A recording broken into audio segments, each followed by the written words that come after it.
रमजान ईद निमित्त आपल्या सगळ्या मुस्लिम बंधू आणि भगिनींना खूप साऱ्या शुभेच्छा। आता रमजान ईद आहे म्हटल्यानंतर शीरखुर्मा आणि गुलगुले ही रेसिपी तर झालीच पाहिजे। खूप साधी सोपी आहे, पण तरी सुद्धा तेवढीच चविष्ट अशा पद्धतीची। चला तर रेसिपीला सुरुवात करूयात।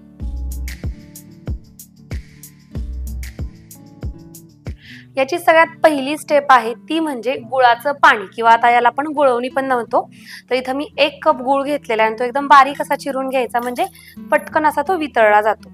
आता याच्यामध्ये 1 कपच पाणी टाकून घेते।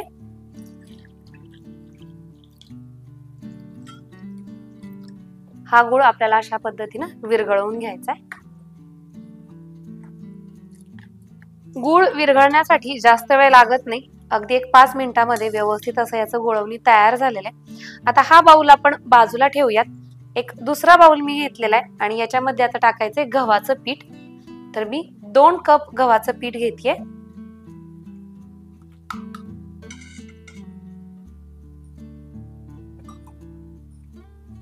बडीशेप 1 छोटा चमचा,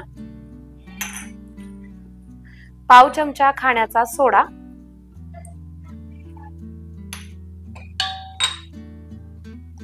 मीठ टाकायचंय चवीनुसार। आणि बऱ्याचशा वेळेस गुळामध्ये कचरा असतो, तर त्याच्यामुळे आपण हे गाळून घेणार आहोत। थोडं थोडं टाकायचंय, हलवून घ्यायचंय। ज्या पद्धतीनं आपण भजी करण्यासाठी पीठ मळतो तशा पद्धतीनं आपल्याला गुलगुल्यांसाठी पीठ लागतं, म्हणजे खूप घट्टही नसतं आणि एकदम जास्त पातळही नाही, तर सैलसर अशा पद्धतीचं।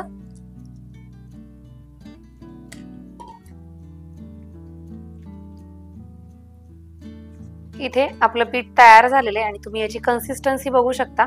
अशा पद्धतीने आपल्याला हे तेलात सोडता आलं पाहिजे। याच्यापेक्षा जास्त घट्टही करायचं नाही आणि जास्त पातळही करायचं नाही। आता हे आपण पीठ रेस्ट साठी ठेवणार आहे। जोपर्यंत आपला शीरखुर्मा तयार होतोय तोपर्यंत गुलगुल्यांचं पीठ बाजूला ठेवून द्यायचं। इथं आपण एक पॅन घेतलेला आहे आणि याच्यामध्ये मी तूप टाकून घेते। आता रेग्युलरपणे आपण ज्यावेळेस दूध खीर करतो त्यावेळेस जेवढं तूप टाकतो त्याच्यापेक्षा थोडंसं जास्त तूप आपल्याला या शीरखुर्म्यासाठी लागतं। गॅस ऑन करते। तूप इथं आपण हलकासं गरम करून घेतलेलं आहे आणि या आहेत शेवया। मार्केटमध्ये खूप इझिली अवेलेबल होतात आणि साधारण 2 मूठ भरून या शेवया आपण घेतलेल्या आहेत। आणि शीरखुर्म्यामध्ये शेवयांचं प्रमाण हे थोडंसं जास्तच असतं। एकदम गॅसचा फ्लेम लो ठेवायचा, नाहीतर हे पटकन करपतं। आणि याला आपण भाजून घेऊया।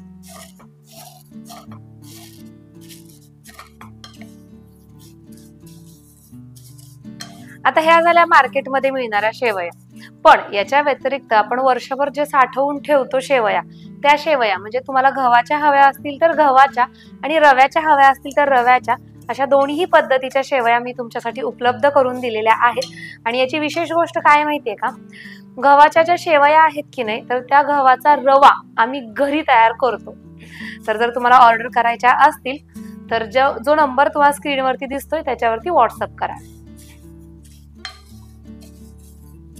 इथं शेवयांचा रंग तुम्ही बघू शकता, हलका असा बदललेला आहे, हलका तांबूस याला रंग आलेला आहे। आता आपण या शेवया काढून घेणार आहोत। तर त्याच्या अगोदर अशा पद्धतीनं याचं जे तूप आहे ते आपण निथळून घ्यायचं। हे आपलं शिल्लक राहिलेलं जे तूप आहे त्याच तुपामध्ये आता आपण ड्रायफ्रुट्स हलके असे भाजून घेणार आहोत। आणि इथं आपण पिस्ता घेतलेला आहे, तर पिस्ता टाकून घ्यायचा आहे। पिस्त्याबरोबरच आपण काजू आणि बदाम देखील घेतलेत, साधारण 8 ते 10 प्रत्येकी घेतलेत। आणि हे सगळे मी अगोदर पाण्यामध्ये भिजत ठेवलेले होते आणि नंतर अशा पद्धतीने चिरून घेतलेत। पाण्यामध्ये भिजवून घेतलेलेच घ्यायचे, जेणेकरून त्याची जी चव आहे ती छान अशी लागते। हलके असे आपण याला रोस्ट करून घ्यायचं। त्याचा खूप जास्त आपल्याला रंग बदलायचा नाहीये। आता याच्यामध्ये हे चारोळे देखील टाकून घेते।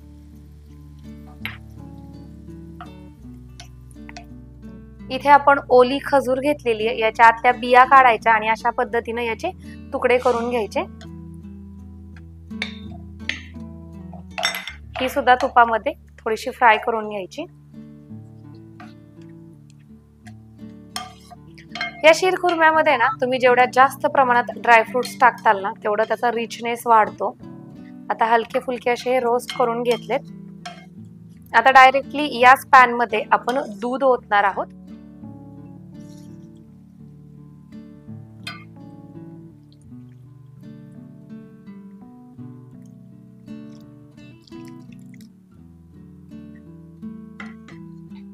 आता याच्यामध्येच आपण ह्या ज्या भाजून घेतलेल्या शेवया आहेत त्या देखील टाकून घ्यायच्या.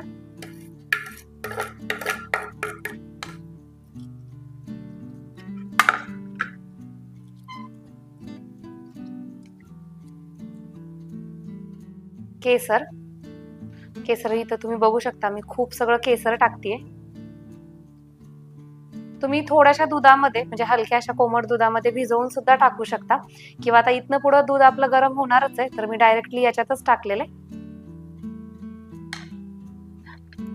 तर इथे तुम्ही बघू शकता एक 5 ते 10 मिनिट लो फ्लेम वरती हे मी उकळवून घेतलेले. केशर टाकलेला आहे तर केशरचा जो रंग आहे तो असा रिलीज झालेला आहे. साखर टाकून घेऊयात. आता साखर इथं मी टाकत आहे अर्धा कप. तुम्हाला कितपत हे गोड हवंय त्या हिशोबाने तुम्ही टाका, पण हा जो शिरखुर्मा आहे तो आपण थोडासा आटवून देखील घेणार आहे तर त्याच्यामुळे थोडीशी कमी साखर टाकायची, म्हणजे मग परत छान अशी त्याची गोडी रिलीज होते.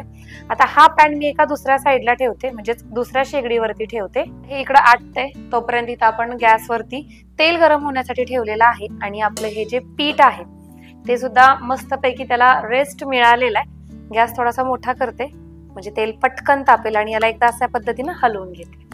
हे गव्हाचं पीठ आहे तर थोडंसं चिकटसर असतं, तर असा हात पाण्यामध्ये बुडवायचा म्हणजे मग हाताला असं चिकट चिकट होत नाही.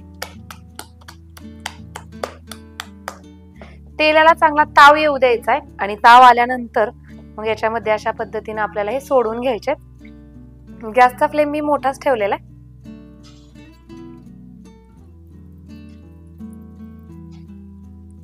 तर इथे तुम्ही बघू शकता अगदी कढई भरून आपण आपली पहिली बॅच सोडून घेतलेली आहे आणि आता मात्र गॅसचा फ्लेम आहे ना लो करायचा, म्हणजे आतमध्ये पर्यंत हे व्यवस्थित असे तळले जातात, नाहीतर कणिक आहे कच्ची राहण्याची शक्यता असते.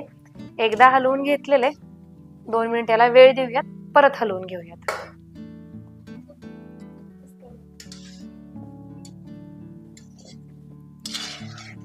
या पिठामध्ये ना ज्यावेळेस आपण पीठ भिजायला ठेवलेलं ना तर त्यावेळेस त्याच्यामध्ये एकदम पिकलेली केळी सुद्धा टाकली जाते, पण खूप जास्त प्रमाणात टाकायची नाही, त्याला सुद्धा प्रमाण आहे. आपण जेवढं प्रमाण घेतलेलं आहे त्याच्यासाठी तुम्ही अर्धी केळी वापरू शकता. त्या केळीमुळे काय होतं, एकतर आपले गुलगुले हलके सुद्धा होते आणि केळीची नाही म्हटलं तर एक वेगळ्या पद्धतीचा स्वीटनेस असतो तो आपल्या गुलगुल्यांना लागतो. छान एकसारखा असा रंग आलेला आहे, मस्त हलके सुद्धा झालेले आहेत. आता आपण काढून घेऊयात.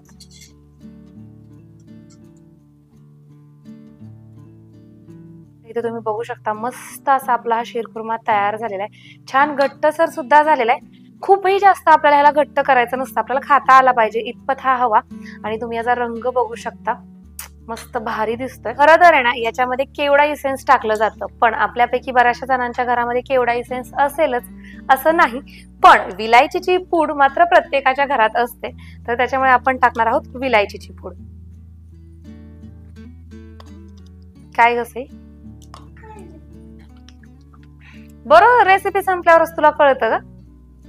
एवढा वेळ येत नाही मला मदतीला. हा खायची खूप मोठी मदत करते. सई मी ना आज ना सईला कळलं नाही बरं का काय केलंय. हे ना सई गुलगुले आणि शिरखुर्मा केलाय. तुझ्या नाजमीन टीचर आहेत की नाही, तर त्यांच्या घरी आहे ना हा सण असतो. आपण कसं आता दिवाळी करतो किंवा आता गुढीपाडवा, तर तशा पद्धतीनं हा सण त्यांच्या घरी सेलिब्रेट केला जातो. आणि आपण ज्या पद्धतीनं पुरणपोळी करतो आपल्या सणासाठी, तसं तुझ्या ज्या टीचर आहेत ना त्या त्यांच्या घरी त्यांच्या सणाला हा छान असा बेत करतात. याच्याबरोबर आहे ना खरं तर भजी सुद्धा असतात माहितीये का, पण आता थोडस लेट झालंय तर त्याच्यामुळे भजी नाही, डायरेक्ट शिरखुर्मा गुलगुले. आणि खाण्यासाठी आहे ना छान लागतं हे. बऱ्याचशा वेळेस मला कमेंट येते ताई तुम्ही रेसिपीला एवढं सगळं करता, त्याचं करता काय, काय करतो कळलं ना तुम्हाला. आणि आमच्याकडे एकटी सईच अशी नाहीये, सगळेच जण तसेच आहेत. आम्ही छोटा राणा त्याला सुद्धा आजकाल कळतं की मम्मा वरती येऊन काहीतरी करत असते आणि ते खायला गेलं पाहिजे. तर बघा दुसरी बॅच सुद्धा तयार झालेली आहे, काढून घेऊयात.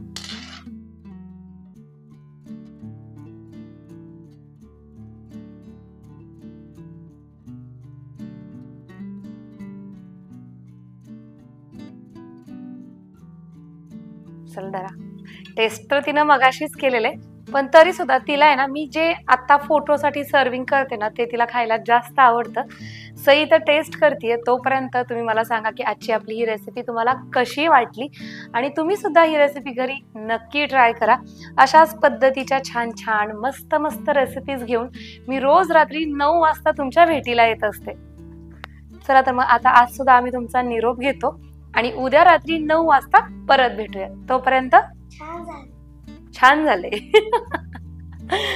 तोपर्यंत बाय बाय.